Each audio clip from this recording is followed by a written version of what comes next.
రామారావు గారే మున్సిపల్ శాఖ మంత్రిగా ఉన్నారు. అదేవిధంగా కేంద్రంలో నరేంద్ర మోడీ గారు మూడవసారి ప్రధానమంత్రి అయిండు. 12 సంవత్సరాల నుంచి ప్రధానమంత్రిగా కొనసాగుతున్నాడు. ఏనాడు కూడా ఈ పార్టీలు కానీ బీఆర్ఎస్ బీజేపీ మన స్థానిక సమస్యల్ని పరిష్కరించాలనో, మన మున్సిపాలిటీలలో సీసీ రోడ్లు వేయాలనో, అండర్ గ్రౌండ్ డ్రైనేజీ నిర్మించాలనో, లేకపోతే మన వీధి దీపాలను సరిదిద్దాలనో, అంతెందుకు పేద ప్రజల గుర్తింపైన రేషన్ కార్డు ఇవ్వాలన్న ఆలోచన కూడా ఈ పార్టీలు చెయ్యలేదు. ఇవాళ వార్డు మెంబర్ అయినా, సర్పంచ్ అయినా, మున్సిపల్ ఎన్నికలైనా భారతీయ జనతా పార్టీ నాయకులు మా మోడీ గారిని చూసి ఓటేయండి అని అడుగుతున్నారు. నేను ఒక్క మాట అడగదలుచుకున్న బీజేపీ నాయకులను, పెళ్లి పెద్దను చూసి పిల్లనిస్తే పిల్లగానోడు పనికిరానోడైతే సంసారం చేసేది ఎవరు అని నేను అడుగుతున్నా. పెళ్లి పెద్ద మంచి చెడ్డ చెప్పడానికే ఉంటాడు కానీ సంసారం చేయాల్సింది, కుటుంబాన్ని నడపాల్సింది పెళ్లి పిల్లగాడే తప్ప పెళ్లి పెద్ద కాదు. అందుకే ఇవాళ మీ మున్సిపల్ ఎన్నికల్లో కౌన్సిలర్లు కానీ కార్పొరేటర్లు కానీ ఈరోజు మీ సమస్యల్ని పరిష్కరించాలి అంటే మోడీని చూసి ఓటేస్తే ఈ గల్లీలో ఉండే బోడిగాడు మనకు పని చెయ్యకపోతే పోయి మోడీని అడగగలమా మనము? అదేవిధంగా ఈరోజు బీఆర్ఎస్ వాళ్ళు మొన్న జరిగిన శాసనసభ ఎన్నికల్లో అధికారం పోయింది.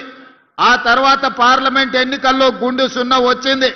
ఆ తర్వాత సర్పంచ్ ఎన్నికల్లో మీరందరూ కాంగ్రెస్ పార్టీ కార్యకర్తలు కలిసి బీఆర్ఎస్ పార్టీని బొందదీసి పాతి పెట్టారు.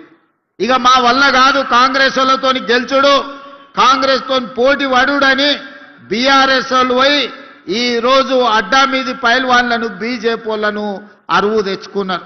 ఇవాళ బీజేపీ వాళ్ళు బీఆర్ఎస్ వాళ్ళు కలిసి ఇంతకుముందే పెద్దలు శ్రీధర్ బాబు గారు చెప్పిండ్రు, తాండూరు మున్సిపాలిటీలో మనోహర్ రెడ్డి గారి సమక్షంలో చేరిన బీజేపీ నాయకులు మా బీఫాములు బీజేపీ ఆఫీసులో కాదు బీఆర్ఎస్ ఆఫీసులో మా బీఫాములు ఇస్తున్నారని. ఇంత భావ దారిద్ర్యం భారతీయ జనతా పార్టీకి దాపురించింది. ఎన్నికల్లో నిలబడి కొట్లాడాలి కానీ చీకటి ఒప్పందాలు చేసుకొని ఫెవికల్ బంధంతో ఈనాడు బీజేపీ బీఆర్ఎస్ వాళ్ళు కాంగ్రెస్ పార్టీని ఓడించాలని కుట్రలు చేస్తున్నారు. నేను అడగదలుచుకున్నా, 10 ఏళ్ళు మీరే ఉన్నారు, అన్ని మున్సిపాలిటీలలో మీ వాళ్ళే కౌన్సిలర్లు చైర్మన్లుగా ఉన్నారు. నిజంగానే మీరు సమస్యలు పరిష్కరించుంటే ఈనాడు తాండూరులో కానీ, పరిగిలో కానీ, వికారాబాద్లో కానీ, కొడంగల్లో కానీ మీరు అడగకుంటేనే మీ ఇంటికి వచ్చి ఓటేసి అయ్యా మీరు గొప్పలు మా మున్సిపాలిటీలో మా సమస్యల్ని పరిష్కరించిండ్రు మీకే ఓటేస్తామని ఇవాళ బీఆర్ఎస్ బీజేపీ వాళ్ళకు ఓటేసేటోళ్ళు. నిజంగానే కేసీఆర్ గారు నిధులు ఇచ్చి, నరేంద్ర మోడీ గారు నిధులు తెచ్చి ఈ మున్సిపాలిటీలను అభివృద్ధి చేసి ఉంటే ఇవాళ ఇల్లు తిరిగి వంగి దండాలు పెట్టాల్సిన పరిస్థితి బీజేపీకి బీఆర్ఎస్కు దాపురించేది కాదు. 12 ఏళ్ళు మోడీ ప్రధానమంత్రి గుండి చేయలేని పని ఇవాళ మీ గల్లీలో కార్పొరేటర్ కౌన్సిలర్ గెలిస్తే మోడీ వచ్చి మన సమస్యల్ని పరిష్కరిస్తాడా? 10 ఏళ్ళు ముఖ్యమంత్రిగా ఉన్న చంద్రశేఖరరావు, 10 ఏళ్ళు మున్సిపల్ మంత్రిగా ఉన్న కేటీఆర్ గారు మన మున్సిపాలిటీల వైపు ఎప్పుడైనా కన్నెత్తి చూసిండా? మన గల్లీలో ఉన్న మోరీ గురించి ఆలోచన చేసిండా? మన గల్లీలో కరెంటు లైటు వెలిగిందా లేదా అని ఎన్నడన్నా చూసిండా? ఏ రోజు రాలే. కానీ ఇవాళ చావు బతుకుల మధ్యలో ఆ పార్టీకి ప్రజలు తద్దినం పెడుతుంటే ఇవాళ రేపు వచ్చి తాండూరులో ఓట్లు అడగడానికి వస్తుండంట. ఇన్నేళ్ల తర్వాత మేము గుర్తొచ్చినమా అని నేను అడుగుతున్నా. ఇన్నేళ్ళు ఈ వికారాబాద్ ప్రాంతం, ఈ తాండూరు కొడంగల్ ప్రాంతం ఏ రోజన్నా మీకు గుర్తొచ్చిందా? మా ఓట్లే కావాల్సి వచ్చినాయి కానీ మా సమస్యల్ని మీరు ఎప్పుడన్నా పట్టించుకున్నారా అని చెప్పి నేను బీఆర్ఎస్ వాళ్ళని అడుగుతున్నా. ఇంతకుముందు పెద్దలు ప్రసాద్ గారు ఒక మాట చెప్పిండ్రు. ఆనాడు డాక్టర్ వైఎస్ రాజశేఖర రెడ్డి గారు అధికారంలో ఉన్నప్పుడు ఆదిలాబాదులో మొదలైన ప్రాణహిత చెవెళ్లకు ఆదిలాబాదు నుంచి మొదలుపెట్టి తుమ్మిడిఏటి దగ్గర ప్రాజెక్టు నిర్మించి 14 లక్షల ఎకరాలకు నీళ్లు ఇవ్వాలి, 38,000 కోట్లతోనే ఆనాడు ప్రాణహిత చేవెళ్ల ప్రాజెక్టును ప్రారంభించారు.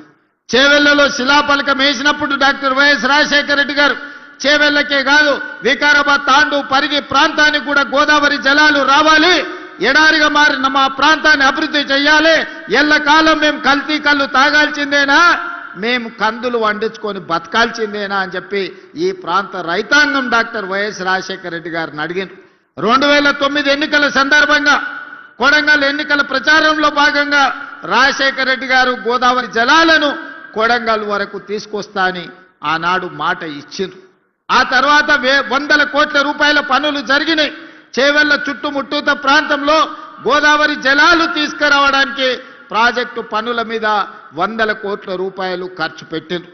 ఉమ్మడి రాష్ట్రంలో జరిగిన పనులు, తెలంగాణ రాష్ట్రం వచ్చిన తర్వాత చంద్రశేఖరరావు గారు తెలంగాణ ముఖ్యమంత్రి అయిన తర్వాత రంగారెడ్డి జిల్లాకు గోదావరి జలాలు ఇచ్చేది లేదు అని మల్లన్న సాగర్, కొండపోచమ్మ సాగర్, అదేవిధంగా రంగనాయక సాగర్ ప్రాజెక్టులు మెదకు జిల్లాలో కట్టుకున్నాడు. కానీ రంగారెడ్డి జిల్లాకు చుక్క నీళ్ళు ఇచ్చేది లేదని ప్రాజెక్టులే పడావు పెట్టిండ్రు.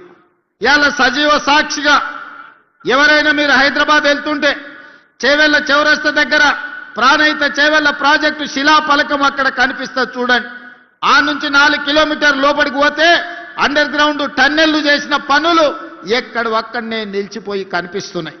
నేను అడగదలుచుకున్న చంద్రశేఖరరావు గారిని, ప్రతి సంవత్సరం గోదావరిలో ఈనాడు సముద్రంలో 3000 టీఎంసీలు కలుస్తున్నాయి. ఇది నేను చెప్పలే, చంద్రశేఖరరావు గారే గోదావరి జలాల మీద శాసనసభలో పవర్ పాయింట్ ప్రెజెంటేషన్ ఇచ్చినప్పుడు చంద్రశేఖరరావు గారే స్వయంగా చెప్పినారు, గోదావరిలో ప్రతి సంవత్సరం 3000 టీఎంసీలు వృధాగా సముద్రంలో కలుస్తున్నాయి. ఎన్ని నీళ్ళైనా వాడుకోవచ్చు, ఎన్ని నీళ్ళైనా పారించుకోవచ్చు. చంద్రబాబు నాయుడు నీ సూచన చేస్తున్నా, మాది ఎత్తు పల్లాలు ఉన్నది కానీ మీది బాగుంది, మీది విజయనగరం నుంచి శ్రీకాకుళం, మన శ్రీకాకుళం విజయనగరం నుంచి మొదలు పెడితే చిత్తూరులో నెల్లూరు దగ్గర నాయుడుపేట వరకు నువ్వు గోదావరి జలాలు తీసుకెళ్ళు, నీకు నేను సూచన చేస్తున్నా అని ఈ మొనగాడు పోయి ఆయనకు సలహాలు చెప్పబోయాడు. ఆయనకు సలహా ఎందుకు చెప్పినావని నేను అడుగుతలేను. ఈనాడు గోదావరి జలాలలో 3000 టీఎంసీలు సముద్రంలో కలుస్తుంటే కళ్ళు అప్పగించి సూచనవు కానీ 3000 టీఎంసీలలో ఒక 300 టీఎంసీలు మా రంగారెడ్డి జిల్లాకే ఇస్తే 30 లక్షల ఎకరాలకి నాడు తాగునీరు వచ్చి ఉండేది కదా. ఏం పాపం చేసిన మా రంగారెడ్డి జిల్లా వాళ్ళని నేను అడుగుతున్నా. ఇవాళ మా కొడంగల్, వికారాబాద్, తాండూరు, పరిగి, చేవెళ్ల, మహేశ్వరం లాంటి నియోజకవర్గాలు, ఇబ్రాహీంపట్నం లాంటి నియోజకవర్గాలు ఇవాళ తాగునీరు, సాగునీరుకు అల్లాడుతున్నాయంటే 10 సంవత్సరాలు తెలంగాణ రాష్ట్ర ముఖ్యమంత్రిగా మీరు మాకు చేసిన ద్రోహం కాదా అని నేను ఈ వేదిక మీద నుంచి సూటిగా వారిని అడుగుతున్నా. ఎందుకు ఉమ్మడి రాష్ట్రంలో